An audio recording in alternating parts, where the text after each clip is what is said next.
নমস্কার, আপনারা দেখছেন ত্রিপুরার খাস খবর।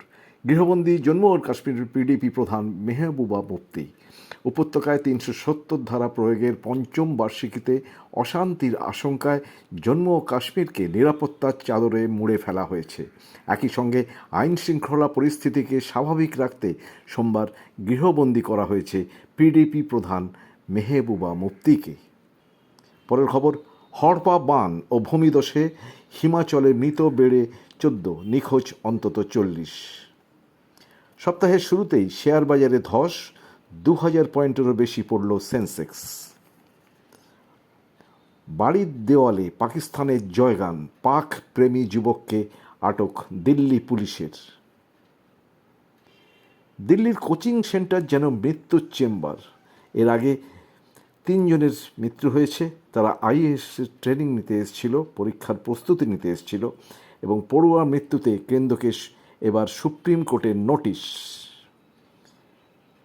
প্যারিস অলিম্পিক টেবিল টেনিসের কোয়ার্টার ফাইনালে ভারতের মহিলা দল আজ 3-2 ম্যাচে রোমানিয়াকে হারিয়েছে। অলিম্পিকের 10ম দিনে কেটে গেছে। ভারতের ঝুলিতে এই রিপোর্ট লেখা পর্যন্ত 3টি ব্রোঞ্জ। ভারতের মহিলা দলের মনিকা বাত্রারা কোয়ার্টার ফাইনালে পৌঁছলেন এবং পদক তালিকায় কিন্তু ভারত এখনও 57 নম্বরে। অলিম্পিকে সোমবার ব্যাডমিন্টনের প্রথম ভারতীয় পুরুষ হিসাবে পদক জিততে পারবেন কি লক্ষ্য সেন। অন্যদিকে সোমবারই অলিম্পিক অভিযান শুরু করছেন ভারতীয় কুস্তিগিররা। আগামীকাল জার্মানির বিরুদ্ধে ভারত হকির সেমিফাইনালে খেলবে।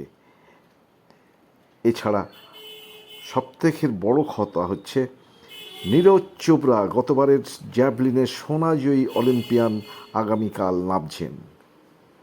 খবর এই পর্যন্ত। আমরা ফিরে আসছি পরের খবর নিয়ে খুব শীঘ্রই। ততক্ষণ আপনারা সুস্থ থাকুন, ভালো থাকুন এবং আমাদের এই চ্যানেল যদি প্রথমবার আসেন তবে অবশ্যই সাবস্ক্রাইব করুন।